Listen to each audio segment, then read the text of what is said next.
মোৰ নিজ কৈৰকুছি গাঁৱত কালি তাৰমানে আমাৰ ৰাজহুৱাভাৱে এনে সমাজৰ মিটিং চলি আছিলে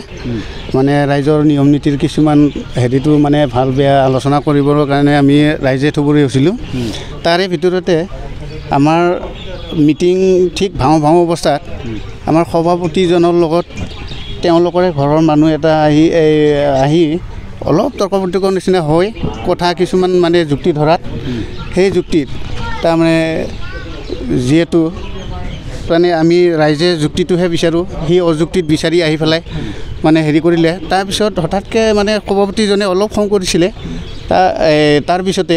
সেইজনে যোনজনে আহিছে সেই টাৰ্গেট লৈয়ে আহিছিলে কিজানি এখন স্কুটিৰে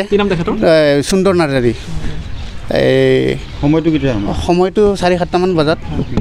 তাৰপিছত স্কুটিত মানে মনে মনে সি দাও এখন লৈ আছিলে আহি সি মিটিঙৰ পৰা ওলাই আহি হঠাৎকৈ তাৰমানে দাখন একদম স্কুটিৰ পৰা আনি মানে এই সভাপতিজনক কাটিবলৈ গৈছিলে এই সভাপতিজনৰ শ্ৰী খগেন নাৰ্জাৰী তাৰপিছত এই গাঁৱৰ সভাপতি হয় তাৰপিছত সেই সভাপতিজনক কাটিবলৈ যাওঁতে তাৰমানে সেই সভাপতিজনৰ আকৌ ভায়েক দত্ত নাৰ্জাৰী মানে আগমাৰি তাৰমানে কেলে হবি এনেকুৱা কেলে কৰিব খুজিছে বা কি কৰিব খুজিছে বুলি পেলাই মানে আগবাঢ়ি ধৰোঁতে সি মানে দাহাই দি পিছত দিকে পেলাই ঘপিয়াই দিলে তাৰপিছত মানে ঘপিয়াই দি সি দা চা মোবাইল চোবাইল স্কুটি গোটাই এৰি থৈ যায় মানে ক'ত পলালে ৰাতিতে তাৰমানে সি নাইকিয়া হৈ গ'ল তাৰপিছত আমি এতিয়া কাটা খোৱা মানুহজনকহে আমি আল ল'ম না তাকহে বিচাৰিম এনেকুৱা ধৰণৰ হয় মানে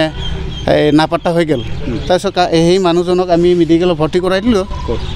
চাৰিআলিত তাৰপিছত চাৰিআলিত এতিয়া ভৰ্তি কৰাৰ পিছত এতিয়া ৰাতিপুৱা 3টামান বজাত মানে মানুহজন মৃত্যু হয় বুলি গম পাওঁ আৰু মৃত্যুজনৰ দত্ত নাৰ্জাৰী গাঁও নিজ কৈৰকুছি থানা খৈৰাবাৰী ঘৰত দত্ত নাৰ্জাৰী এতিয়া বৰ্তমান স্বামী আছে এয়া আৰু তাৰপিছত ছোৱালী দুজনী আছে সৰু সৰু ভনীয়েকটো আছে তেখেতে সি চেলুন কাম কৰি আছিলে সেই চেলুনৰ ক'ত কৰে এই মিছাত খোলা চবত তাৰপিছত এতিয়া বৰ্তমান আৰক্ষী কি কৈছে খৈৰাবাৰী আৰক্ষী এতিয়া আমি অপৰাধী হত্যাকাৰীক এতিয়া আমি আমাৰ পৰা এতিয়া এই মানে ন্যায় বিচাৰোঁ বুলি পেলাই আমি এতিয়া এজাহাৰ এটা দিবাইছোঁ